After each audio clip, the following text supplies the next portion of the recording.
It's time to rumble now. Let's make some noise for the one, the only, Joseph Parker!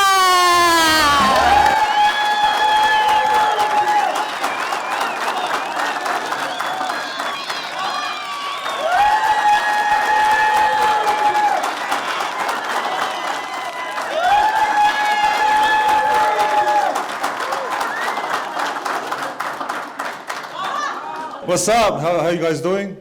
First, I just want to say it's an honor to be here with you all, and I'd like to thank Don and Remax for inviting me down to share a few words, and hopefully I can say something that's meaningful. Over to Don.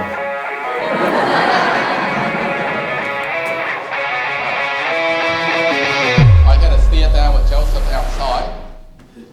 And you know what? I said that the All Blacks are invincible, the Docklands are invincible, but man, Joseph Parker is invincible because he outstared me.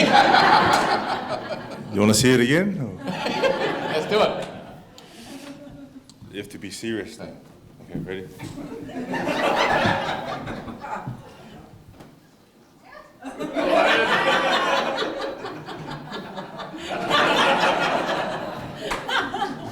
When fear is staring at your eye, what do? You counter it and stare back. What do you do, Joseph, when that happens to you? When you stare someone in the eye? When I'm staring someone down, usually, in the beginning of my career, I'll find it very funny. I'm not sure why. But I would stare them down, and then throughout my career, as I continued to do it more and more, I was able to hold a straight face. Some guys stare you down and they're very angry and you can see it in their eyes, and some guys, the breath isn't the best smelling. But the stare down is very important. It's one of those things where you just look them down and you're sort of giving them that message through your eyes that you're going to smash them. Right. I didn't give it to you now because we're friends, but... So when I'm obviously almost tall as you are, and Yep. I'm 85, and you said earlier you're 115? 115 kg. 150 kg. So let's just say I was a heavyweight too, and what's my chance coming up against you? If I was a shorter guy. If you were a shorter 85? heavyweight? Yeah. Oh, no chance. Just... What a stupid question. So when did you start at boxing, Joseph? So I started boxing, the first memory I have of boxing was when I was about, I would say 3 years old. Right. I was 3 years old, and I remember my dad holding out his hand in front of the family, and he'll tell me to punch it. And he'll say to my uncles and family members around that, my son's going to be champion of the world, and they all laughed. But my dad had this, he had this belief in me as a young boy, and he always loved boxing. My dad's actually named after a boxer named Jack Dempsey. Jack Dempsey was a champion back in the day. I'm not sure how my grandmother came up with this name Dempsey, but she was living in Samoa. She probably heard it on the radio and she thought it was a nice name.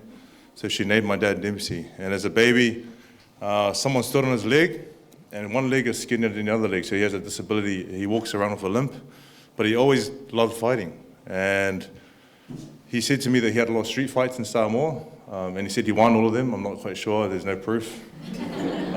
But at a young age, I think 2 or 3 years old, he got us introduced to boxing, and since a young age, I got a passion and love for boxing, and I blame it on him. But it's done great things for myself and my family. And there was one stage in my life where I had a passion for boxing. I think I was about 6 or 7 years old. I started loving the sport, developing a passion for it. And then I think 12 years old, I had my first fight, and I did pretty good. I was short and stubby, but the guy that I was fighting was shorter and stubbier than me. So he made me look I was in pretty good shape. And how many people in your family, how many brothers and sisters have you got? I have a younger brother, John, who's here with me today, and I have a cousin who's here as well, as a security guard, because as a fighter, you're not allowed to punch anyone. If you punch someone, you can get in trouble, so he can do it for me. You ever get... And also I have Tim here, Tim Morrison. He's also a bodyguard as well. Right, Tim's in the house, everybody. Tim's in the house, everybody. And what was it like when you had your first fight in the ring as an amateur boxer, win or lose? Yeah, I'm very grateful that I had my first fight when I was 12 years old. Right. And like I said, the guy was chubbier than me, and he made me look like I was in shape. And I won that fight, and I felt like with that fight, I didn't have the best training, I didn't have the best guidance, but I went in there with a purpose, and I went in there with a want to win. And I felt like I got in there and won, and we celebrated by having burgers. Whopper. Now, as a heavyweight championship, when you come up against Anthony Joshua, I think last year or some time ago, can you go back about 3 months earlier? What is your training program like on a weekly, daily basis? Because as real estate agent, when we take on a listing, we've got to study our training and our product knowledge. What does it compare to what you do to go in the ring for that final time before you go into it? So I fought Anthony Joshua, who's a fighter in the UK. I fought him. It was a unification bout, which means I had the championship of the world, the WBO, and he had other belts. And so we fought on March the 31st, 2018. And 3 months before that fight, I was fat. And the reason why was because after a few fights back in 2017, I came home and I was happy with my performance. And then I went out with my friends and partied and ate and just didn't care about training. I had elbow surgery, and so when I entered the camp, I was 125 kgs, and in 10 or 11 weeks, I cut down to 107. So I spent most of the camp losing weight instead of focusing on technique and skills and combinations for the fight. So I think if I could turn back time, and if I could go into camp at a better weight, say 115, what I am now, muscly, strong, fit, I could have had a better result. And how, what sort of food do you eat in a week? Vegetables, Right. salad, And how many hour training per day? corned beef. When we're in training camp, so example, I'll take that camp that I have for Joshua fight, it'll be 10 or 11 weeks of camp. So I'll take Monday, for example, and wake up in the morning at 5 o'clock, run 5 miles, so 8.8 kilometers. Breakfast and rest. Breakfast will be porridge, fruits, yogurt, and we'll have a nap. Wake up in the afternoon or midday, go to the gym and train conditioning 2 hours, which is weights, squats, burpees, all of that. And then lunch and rest. And lunch will be healthy, chicken, salad, everything else that's prepared for us. And then we'll go back to the gym and train for another hour and a half or 2 hours of boxing. And then we'll have dinner and rest. And we'll do that for 6 days a week, for 10 weeks, and that's how we prepare for camp. And then you have a shadow boxer to come, you hire somebody same height, same size as Joshua? Yeah, we'll fly in guys all around America that we could find who similar to Anthony Joshua. We'll fly in 5 or 6 guys. We'll accommodate them and pay them weekly to get beat up. Wow. They come in and we try our best to bring in guys who are top in the world. So top 10 in the world, top 15 in the world, fly them in, accommodate them, and I'll be in the ring sparring, and sometimes I wouldn't like this because I'll be in there for 10 or 12 rounds, and these guys come in for 3 rounds and then out, and then another guy comes in fresh and then out, and I'm stuck in there 12 rounds. And then do you watch Joshua's fight at night time when you're on your own? You slow motion his punch down and see how you can beat him? I watch how he punches and walks out to the ring. And wow.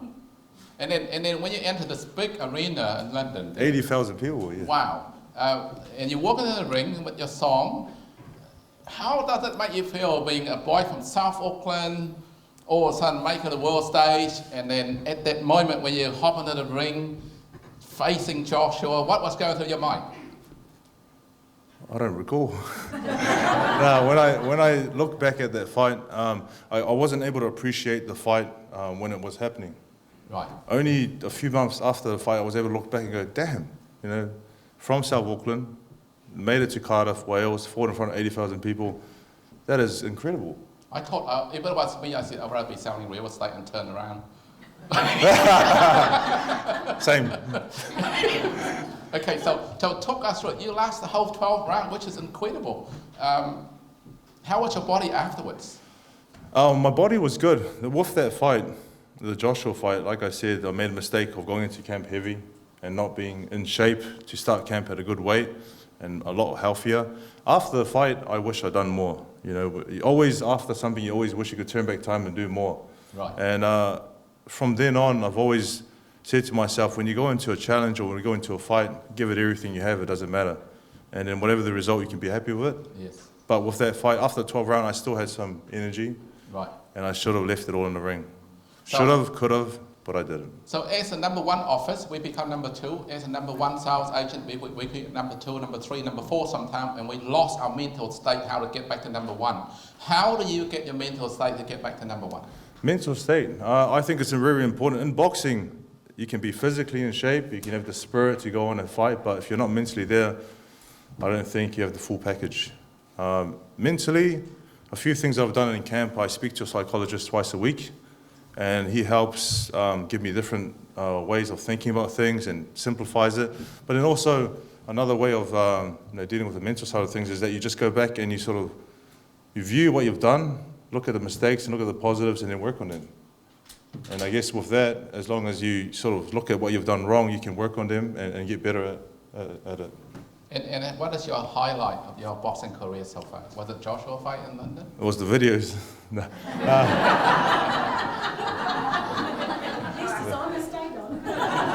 The highlight of my boxing career would be winning the world title, because I did that for New Zealand, Samoa, my family. The next time I win, it was going to be for me. That's, yeah. That's a good one.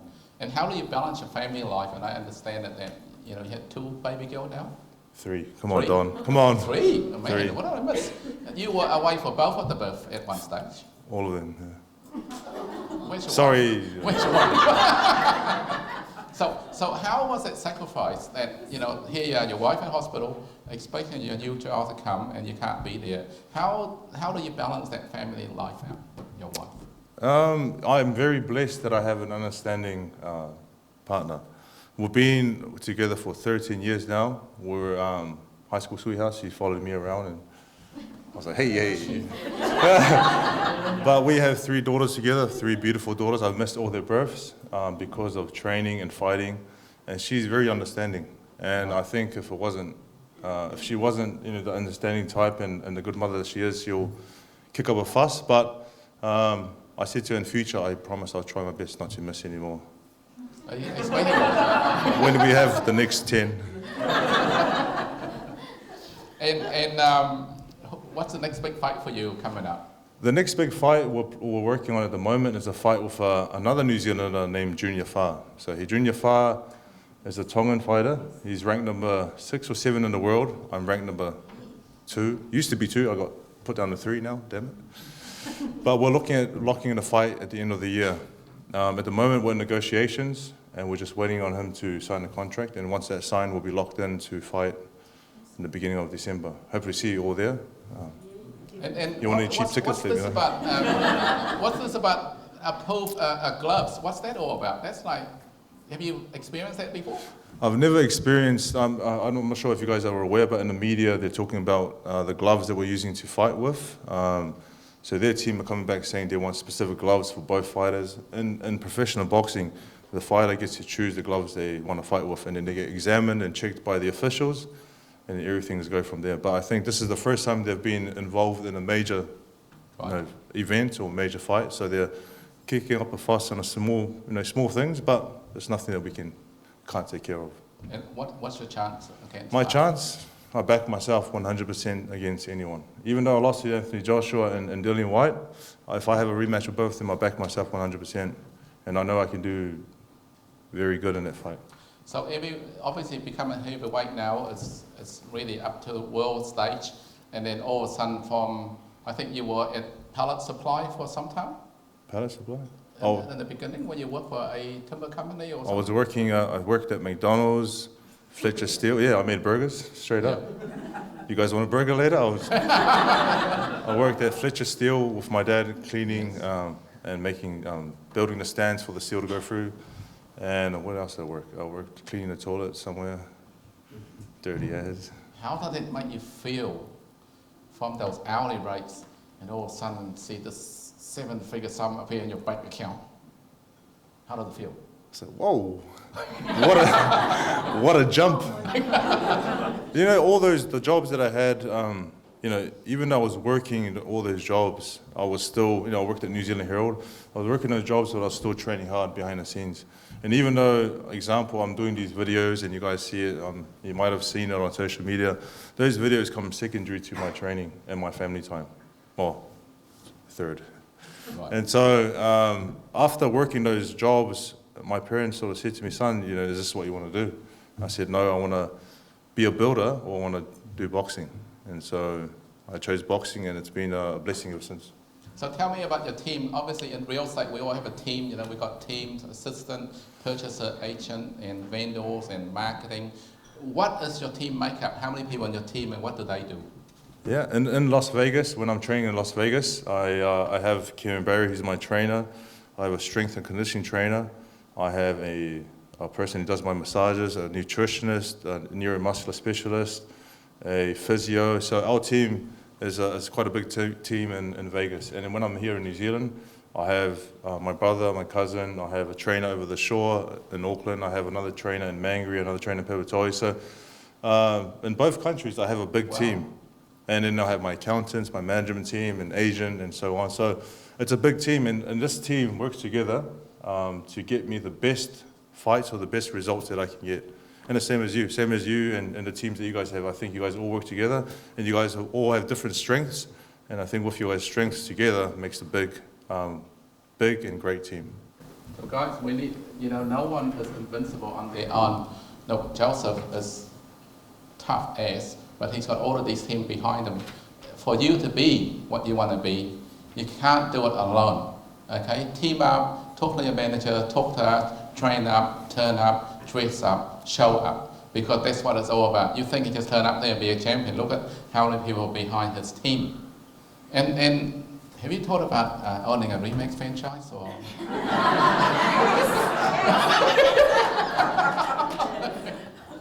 Where's the contract? I think, you mentioned it, looking at life after the boxing, I think it's very important to look at life after sports. A lot of athletes, put all their effort into sports and then they don't really think about what's going to happen afterwards. So give me the contract and let's be partners for life. We're going to have life after sport, which is great. So where to from here for Joseph Parker for the next 5 years? McDonald's. Right. Where to from the next 5 years? I've given myself, I am 28 years old, and I've given myself, I don't want to fight past 35 years old.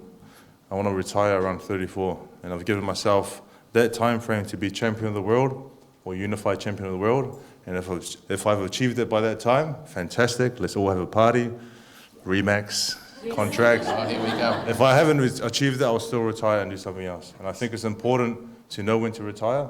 A lot of fighters or athletes continue to go on past their prime, and they've left their best days behind, and they're not really the best athlete they once were before. So 5 years, I'm going to retire, and we retire young, retire rich.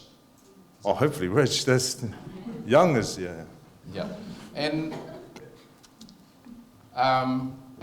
when you walk into the next ring for the next fight and you're wearing the rope, is there a sponsor on that? Back of that?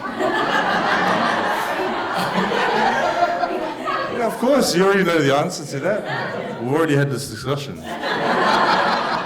Behind closed doors. Right. Okay, so, hey guys, well that's enough about me, but one thing that Don Ha is always grateful for is the support of the people when it's requests for them to turn up. And that is just amazing showing in this room today. We've got Tim at the back there, we've got Warren White coming in, and we've got Joseph, and we've got Keith, we've got Ross. The three true Jello masters in this room right now is Keith, Ross, and Warren. Please stand up. Please stand up. There you go. Thank you. These guys are the Jello master in real estate. They got all the experience there is to coach us, to teach us, to advise us. You guys have a card that I can? And I'm so ever grateful. Now we're going to throw out the question to the audience now. If you guys got And just remember, you guys, we should have asked him to audition for that James Bond role earlier. I didn't know what's in the house, okay? So we now going to throw in the question at you guys now, so you can ask Joseph any question you want, and please make it quick, make it snappy. And if you've got a desired burning question, please shoot out. And him there with the mic.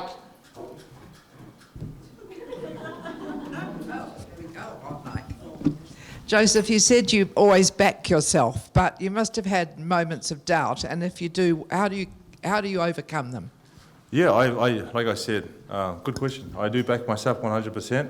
But there are moments when I'm in camp and before, if I'm like, why am I doing this?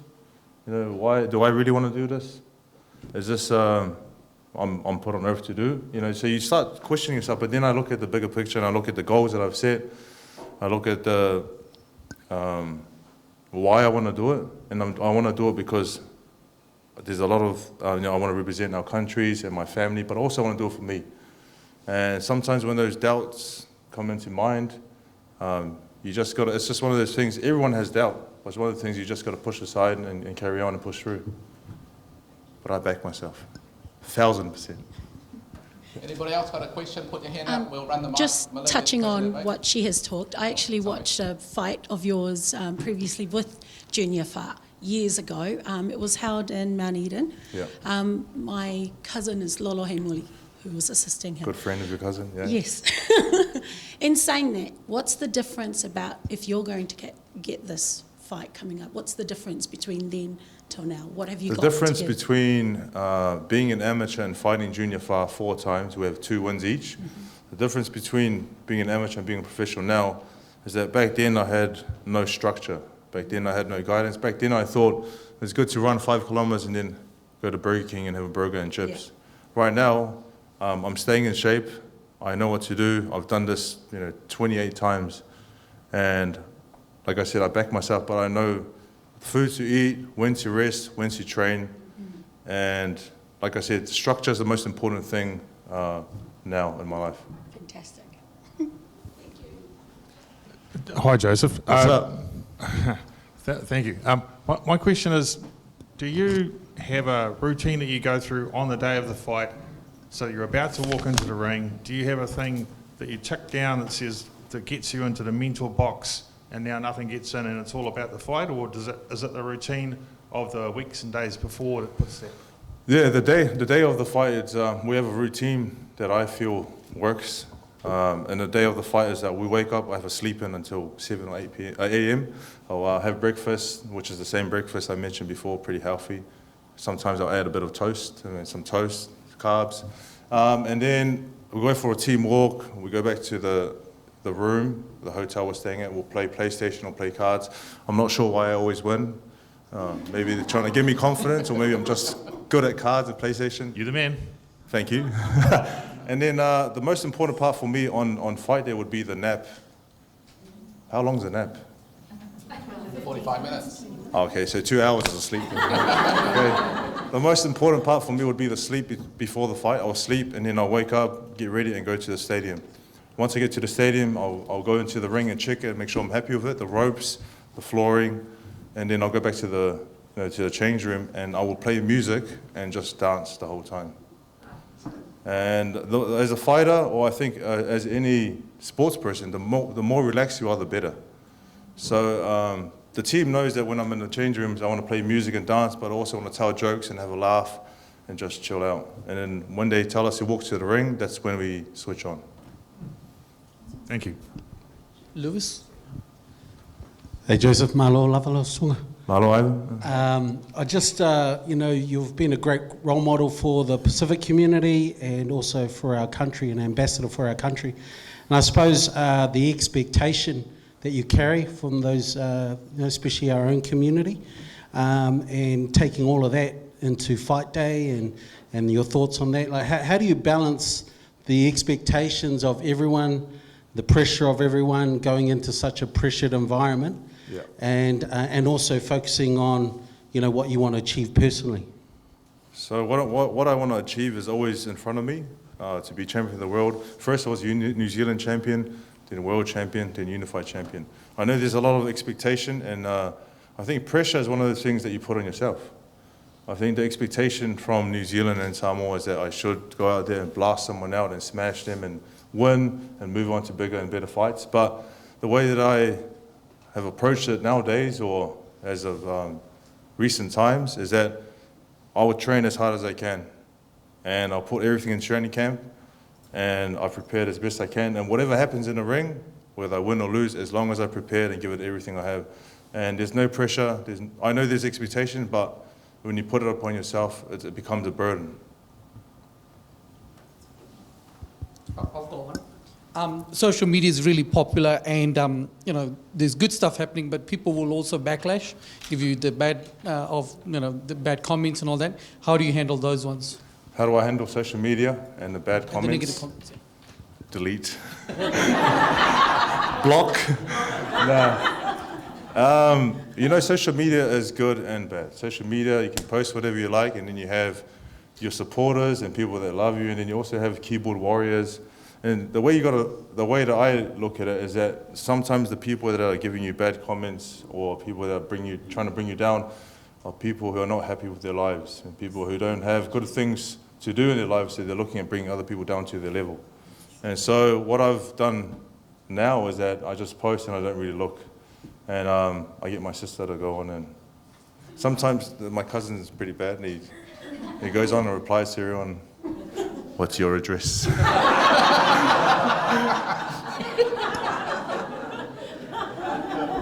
Truthfully. Hi, Joseph. Whatever you have achieved is tremendously, it's admirable. We coming from the small country, going into that international, especially in the American world, is completely different out there. There's a lot of out there to get that piece of cake, whatever you can. Have you ever had any sort of moments in your career, boxing career, that you got a frustration that, is enough, let's go home, let's give up? Have I ever had any moments in your boxing Moments. career that you're not achieving what you want to achieve, and you got a frustration in that moment of your life that push you back instead of going forward? A good question, thank you. I think with the losses that I had, it wasn't really moments of trying to push me back and say I've had enough. There's those moments where I've sort of looked at it and said, what am I doing wrong? But I think I'm a pretty blessed individual not to have sort of thoughts like that where I want to give up or stop. There are thoughts where, why am I doing this? But I think that's all part of the process, and sometimes you do doubt yourself, but sometimes doubt is good. Well, not really, but if you overcome them. So being a Samoan upbringing, Joseph, you can lock anyone out, but when you come home, you still get a hiding from your mother? I think we all know the answer to that. There's probably one person that I'm very scared of. Right. My mum, yeah. Isn't that funny? Like if she was here today, I'm nice, I'm talking good, but I'll be extra good. My mother, she's 88. Wow. She doesn't speak English. And when she watched Aliens, and I said, look, that alien, that V movie, they eat mouse, and she think alien existed. That's my mother's very limited general knowledge. She doesn't drive. And when I was a real estate agent, we had the same phone at home. So what happened was, whenever someone rings home number, it's Don Hardy, and she'll hang up, because she'll hang up so quickly because she gets so scared that she'll have to talk. So then I had to put a phone into my room. Then when I know real estate ring in my room, it's for me. But she rules the family. And I am in a family of 7. I'm the second youngest. And I asked her the other day with my father, and I said, you don't have so much knowledge, but how do you invent someone smart like me? She didn't get a hiding from that? No. Same question. Have you asked your parent that question? Yeah, I said to my dad, you limp everywhere. Look at me. Right, we got a question over there. Mike's gone back, sorry. Oh, it's okay, I'm loud. I live in Noway Heads, just north of Auckland, and Sean Johnson owns Batch there, and we would welcome you if you want to buy a holiday. I'll get your card too after. Really? How are the nice homes? Beautiful. Okay. Fine. You contact them? We got to do a conjunctional deal first, Charlotte. Oh, yeah. So, have you got any mental strength is the key to our business, and mental strength is what makes us quit frustration and make us quit in facing difficulty tasks is what makes us quit. What's your advice on dealing with mental strength? Mental strength. Yep. Just be mentally strong. No. It's I think mental strength. You got to have it within you, but then you also got to have people around you, the right people around you. And like I said before, I have a great team around me. And sometimes when I don't know things, or sometimes when I'm struggling to think about something, I always rely or ask for help. And I think it's important that we, even though we know a lot, and even though we think we know most things, it's always important to ask for help. And I think that's a mental strength, asking for help. Thank you. Everybody, please give it a hand for Joseph Parker.